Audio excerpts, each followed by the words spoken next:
자, 여러분 수업 시작하도록 하겠습니다. 오늘은 교과서 53페이지를 펴보도록 하겠습니다. 먼저 시장이란 무엇일까? 오늘 수업은 조금 일찍 마치도록 하겠습니다. 시장의 기능과 의미.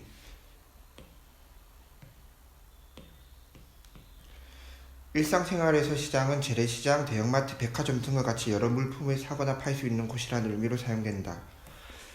재화와 서비스뿐만 아니라 노동, 자본, 토지와 같은 다양한 생산 요소 등 여기 경제적 가치를 지닌 것을 거래하는 곳을 뭐라고 부르죠, 여러분? 바로 시장이라고 부릅니다. 단순히 우리 근처에 있는 어시장, 마트 이런 게 시장이 아니라 경제적 가치를 지닌 것이 거래되는 모든 곳. 그러면 이제 여러분들이 회사에 나중에 대학교를 졸업하고 회사에 면접을 보러 가는데 면접장에서 이제 여기 면접관이 있고 여러분들이 지원자가 있습니다. 면접관은 이 중에 한 명만 골라야 되는데 그래서 이 사람을 고른 거죠. 그럼 이거는 시장일까요, 아닐까요? 채용시장, 고용시장, 여러분들은 경제적 가치를 지니고 있기 때문에 여러분들이 거래가 되었죠. 이 사람은 거래가 못 되었고, 이런 것도 시장이고, 즉 경제적 가치가 지닌 것이면은 뭐든지 거래가 되는 것입니다. 하지만 경제학에서 시장은 단순히 무언가를 사고 파는 물리적 장소뿐만 아니라 구매자와 판매자 사이에 상품과 관련된 정보가 교환되고 협상이 이루어지는 곳이라는 더 넓은 의미로 쓰인다. 경제적 가치를 지닌 것을 넘어 정보가 교환되고 협상이 되는 곳까지를 다 시장이라고 경제학에서는 그렇게 부르고 있습니다. 정보가 교환되는 곳, 어떤 곳이 있을까요? 뭐 쉽게 말해서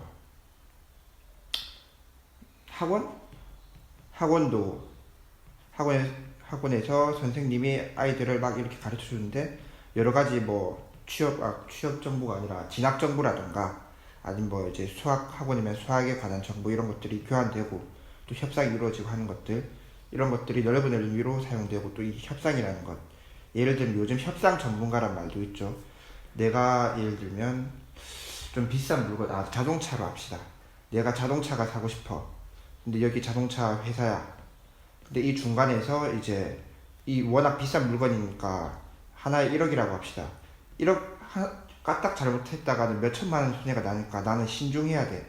이 차를 고르려면은 정말 몇 날 며칠을 찾아보고 알아봐야 되는데 나는 일도 하니까 이걸 알아볼 수가 없어. 그래서 이 협상 전문가, 뭐 딜러라고 하죠. 그런 사람들에게 내가 이 조건에 이런 차를 사고 싶은데 한번 구해주실래요? 하고 이 사람은 이 조건에 이러한 차를 구해와서 적당한 수수료를 받고 이렇게 협상을 서로 시켜주는 거죠. 이것도 시장이라고 볼 수 있죠. 경제학에서는 경제적 가치를 지닌 것을 넘어 정보가 교환되고 협상이 이루어지는 것까지를 시장이라고 부르고 있습니다. 그 다음 시장에서 구매자와 판매자가 만나 협상하는 과정에서 상품에 대한 여러 가지 정보가 형성되고 이러한 정보를 바탕으로 사람들이 합리적으로 선택할 수 있다. 방금 말한 것처럼 이 사람이 정보를 가지고 오면 합리적으로 선택할 수 있는 거죠. 따라서 시장경제체제에서 시장의 역할은 더욱 중요하고 있습니다. 시장은 그럼 어떤 역할을 할까? 시장은 거래가 들어가는 비용을 줄여줍니다. 만약 시장이 존재하지 않는다면 사람들은 필요한 물건을 얻기 위해서 스스로 거래 상대방을 찾아야 하며 상품의 가격, 지혜, 거래 조건 등을 직접 탐색해야 됩니다. 스스로 찾아야 된다. 직접 탐색해야 된다. 하지만 시장이 있다면은 이런 것들을 다 줄여줄 수 있는 거죠. 이런 겁니다, 여러분들이 여기 이제 있고 뭘 사고 싶을까요? 메이플로 칩시다. 메이플로 치면은 그냥 AK-47 소총을 사고 싶어. 근데 이게 귀해. 우리나라에 2,000명만 가지고 있어. 근데 우리나라 인구는 5천만 명에 육박하기 때문에 이걸 가진 사람을 찾기가 너무 힘들어. 근데 이거에 시장이 없어. 그럼 여러분들이 AK-47 소총을 구할 수 있는 방법은 직접 일일이 찾아다니면서 총을 가지고 있을 만한 사람한테 혹시 AK 소총 47 있나요? 일일이 물어봐야 되겠죠. 스스로 거래 상대방을 찾아야 되니까 시간 부담이 너무 많이 들고, 또 어떻게 AK-47 가진 사람을 찾았어. 근데 보통 평균 가격이 한 5천만 원이면은 살 수 있는데, 근데 이 사람은 1억을 불러. 근데 그러면 안 사겠다 하고 싶은데 다른 대안이 없잖아. 이 사람은 소총이 꼭 필요하니까. 어쩔 수 없이 사거나 이게 근데 또 5천만 원이라고 해도 질이 너무 떨어져. 6.25 전쟁 때 쓰던 그 소총이야. 그때 AK-47을 쓰지 않아 M16을 썼긴 했지만 아무튼 그때 썼다고 가정을 하고 너무 떨어지는데 이 사람이 이렇게 막 열심히 닦고 광을 내가지고 속여서 팔아. 그럼 이 사람은 뭐 비교할 대상이 없으니까 그냥 사겠죠. 이런 식으로 시장이 없으면 굉장히 사람들의 질이 떨어집니다. 또한 시장은 교환과 특화를 가능하게 해준다. 사람들은 필요한 것을 모두 생산할 수 없기 때문에 여러분들이 필요한 교복, 밥, 또 뭐 있지? 교통 서비스 이런 것들을 여러분들이 다 직접 생산해서 쓸 수 없죠. 우리 농경 시대가 아니니까. 잘 생산할 수 있는 것도 사람마다 다르다. 선생님은 이제 교육을 잘 생산하고 여러분들 아버지들은 뭐 자동차를 잘 생산하고 변호사신 분은 법률 서비스를 잘 생산하고 이런 식으로 각자마다 직업이 다 다르고 특화가 다 다르죠. 여러분 특화 분업 차이점은 당연한 거고 여기 있네요. 특화 자신이 가진 생산 요소를 특정 노동이라고 칩시다. 예를 들어서 특정 상품의 생산에 집중하여 전문성과 생산성을 높이는 것을 말한다. 예를 들면 어부가 있습니다. 어부가 있는데 어부는 1시간에 물고기를 10 정도의 수확을 할 수 있는데 근데 반면에 뭐라고 할까 쌀을 생산한다면은 1시간에 6 정도밖에 생산을 못합니다. 반면에 농부 쌀 지는 사람은 낚시를 해가지고 1시간에 물고기를 2 정도 잡고 이제 쌀 생산은 10 정도 할 수 있습니다. 근데 즉 어부와 농부 모두 생선도 생산할 수 있고 쌀도 생산할 능력이 있지만 어부는 같은 시간 내에 쌀보다는 생선을 더 많이 생산하니까 생선 생산에 집중을 하고 농부는 생선보다는 쌀을 더 빠르게 많이 생산할 수 있으니까 쌀 생산에 집중을 하고 즉 둘 다 능력은 있지만 하지 않고 더 잘하는 것에 집중을 하는 거죠.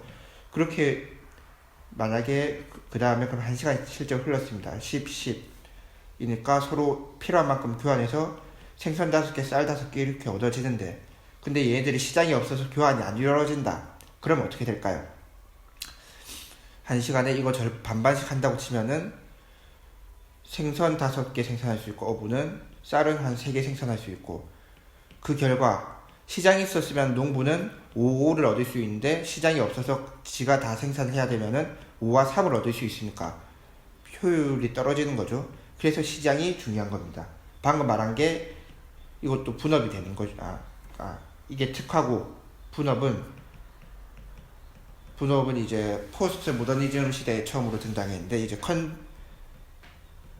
컨베이너 벨트를 통해서 처음 등장했는데 휴대폰이 아니라 볼펜을 만드는데 총 7가지 과정이 있다고 칩시다. 볼펜을 만드는데 처음에 이제 테두리를 만들고 그 다음에 심을 만든 걸 꽂고 스프링을 끼우고 이런 식으로 7가지 과정이 있는데 이제 분업이 이루어지기 전까지는 혼자서 7가지 과정을 다 일일이 다 했습니다.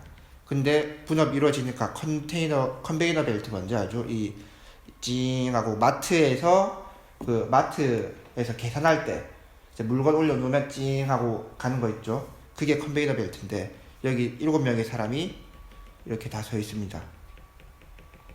둘, 넷, 마지막 한 번 더 서 있고 각자 하나의 7가지 가정이라고 했으면 하나의 가정을 분업을 합니다. 이게 분업인데 그래서 이렇게 뚝딱뚝딱 얘가 케이스 만들고 이제 심 만들고 심 끼우고 스프링 만들고 심지 심고 이런 식으로 다 한 결과 여러분들이 똑같이 이거 7명이랑 한 명이 7개의 가정을 해서 만드는 거랑 7명이 하나의 가정을 맡아서 하는 거랑 뭐가 빠를까요?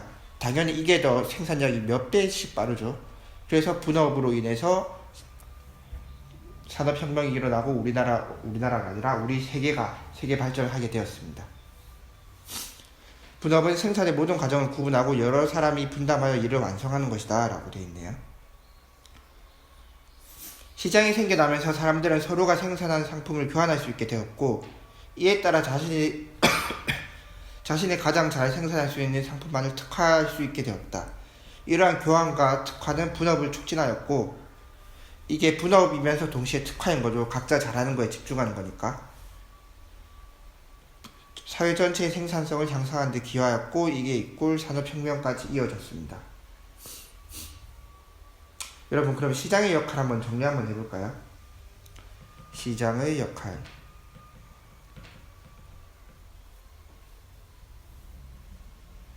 뭐 있었죠? 일단 제일 처음 경제적 가치가 있는 것이 교환되는 곳. 넓은 의미로. 그 다음 상품에 대한 정보가 제공됩니다. 대한 정보 제공. 그 다음 거래 비용이 감소하겠죠. 왜 거래 비용이 감소될까요? 아까 말한 것처럼 시장이 없으면은 내가 물건을 팔고 싶은데 팔 사람을 찾아러 다녀야 되고 사고 싶은데 팔 사람을 또 찾아야 다녀야 되고 그런 수고를 덜어주고 쉽고 빠르게 비교가 가능하죠. 네이버 지식 쇼핑이라는 시장이 있기 때문에 하나의 물건을 사더라도 여러 가지 비교를 할 수 있는 것처럼 말이죠. 그 다음에 자유로운 교환과 특화가 이루어집니다.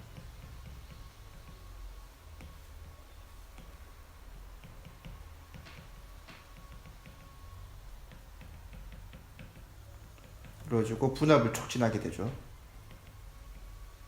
여러분들 시장이 없으면 분업도 아마 안 일어났을 겁니다. 왜냐면 아까 말한 것처럼 어디 갔지? 여기 어부농부 이 시장이 있으니까 각자 잘하는 걸 집중해서 10개씩 생산해 와서 시장에 와가지고 야 반반 가르자 이렇게 된 거지.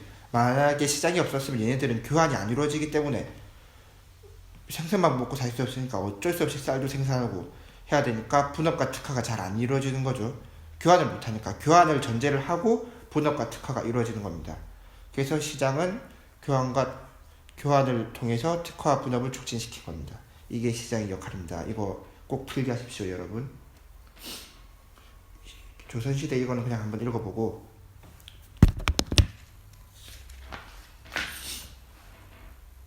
그 다음 시장의 종류 보도록 하겠습니다. 왠지 오늘은 여기까지 하고 마쳐야 될 것 같은데 대신 다음 시간에 좀 길게 수업합시다, 여러분. 시장의 종류는 시장은 생활에 필요한 재화나 서비스가 거래되는 생산시장과 상품을 생산하는 과정에서 필요한 노동, 자본, 토지, 이제 이거 익숙하죠, 여러분? 등이 거래되는 생산 요소 시장으로 구분할 수 있다. 생산물 시장과 생산 요소 시장, 여러분 뭐가 다르죠? 생산 요소는 일단 뭐가 있었죠? 노동, 자본, 토지가 있었는데 이게 거래되는 곳. 즉 무언가 생산하기 위한 재료가 거래되는 곳이랑 생산 후 결과가 거래되는 곳이 차이점이 있죠. 생산에 필요한 재료, 사과로 치면은 이거 결과 사과고, 재료로 치면 이제 과수원의 토지, 과수원에서 일할 사람, 사과 씨앗,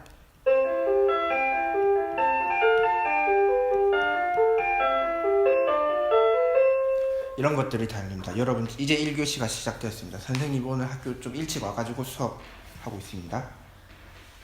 자, 아무튼 생산물 시장에서는 사과빵, 책과 같은 자동차와 같이 재화뿐만 아니라 치과의사, 진료, 교육 등과 같은 사람의 만족을 시킨 서비스도 거래된다. 여기서 이건 재화였고 서비스는 뭐가 있겠죠?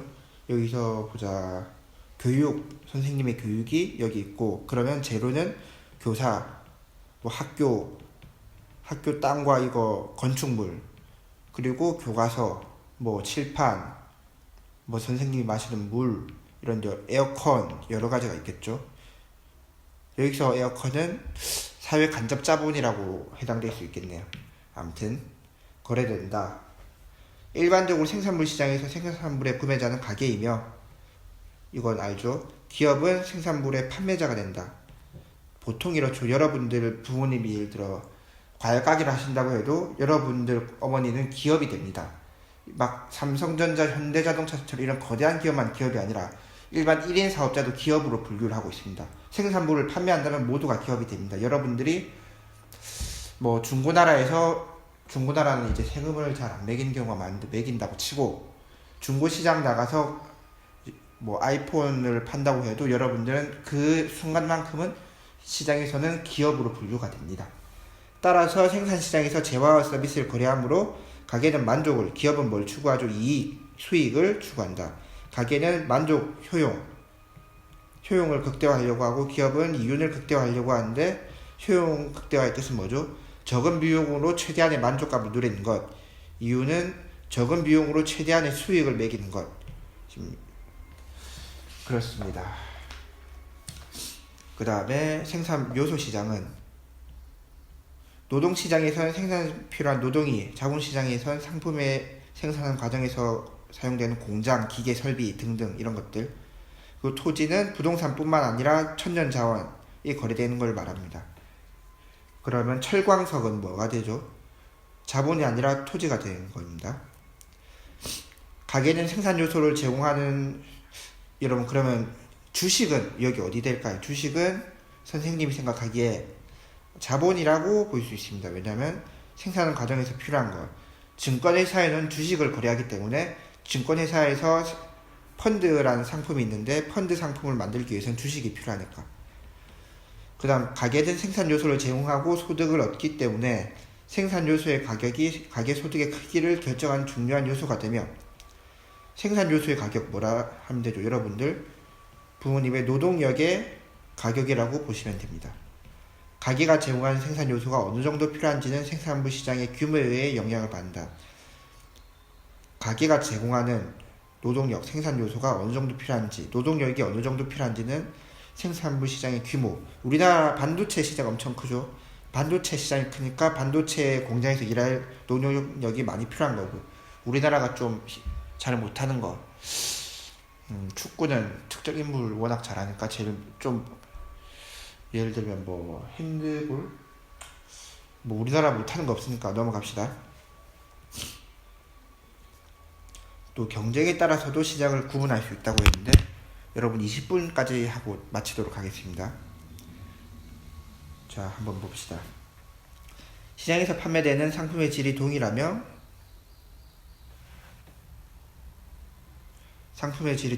공급자와 수가 매우 많은 이상적인 시장을 완전 경쟁 시장이라고 한다. 완전 경쟁 시장에서는 소비자 생산자가 시장 가격에 영향을 미치지 못하기 때문에 시장에서 결정된 가격에 소비와 공급자를 생산한다. 여러분 이 완전 경쟁 시장 뒤에 가서 배울 건데 우리가 지금부터 배울 경제는 일단은 완전 경쟁 시장, 별 말이 없으면은 완전 경쟁 시장이라고 가정을 하고 문제를 푸시면 됩니다. 그 전에 보죠. 완전 경쟁 시장, 독점 경쟁 시장, 과점 시장, 독점 시장 이렇게 있는데 여기 완전 경쟁 시장 나왔고 공급자와 수요자가 무한한 상태라고 가정을 합니다. 시장에 진입하기가 어려워 공급자가 오직 하나만 있는 것은 뭐죠? 바로 독점 시장이라고 부릅니다. 독점 시장. 경쟁자가 오직 하나. 예를 들면 한국전력, 수자원공사, 전기와 물을 파는 곳은 딱 하나니까 주로 공사가 되겠죠. 수자원공사, 한국전력관리공사 뭐 이런 거. 공급자는 자신의 이윤이 가장 커지도록 생산량 또는 가격을 조절하기도 하는데 이런 공사들은 이윤이 아니라 사람들에게 적당한 가격에서 효용감을 주기 위한 것들이죠. 자동차 회사, 이동통신 회사와 같이 소수의 공급자의 재화와 서비스 생산이 결정되기도 하는데 이런 걸 과점시장, 소수. 자, 우리 여러 가지 통신 서비스를 제공하는 게 있지만 크게 SKT, KT, LG텔레콤 크게 뭐 힐로모바일도 있다고 하는데 그건 모르겠고 크게 3사가 있죠. 대부분의 99%가 이걸 쓰니까 이걸 과점시장이라고 부르고 근데 LG가 힘이 세져서 다 부수고 LG가 혼자서만 이게 살아나갔다. 그러면 독점시장으로 넘어가는 게 되겠죠.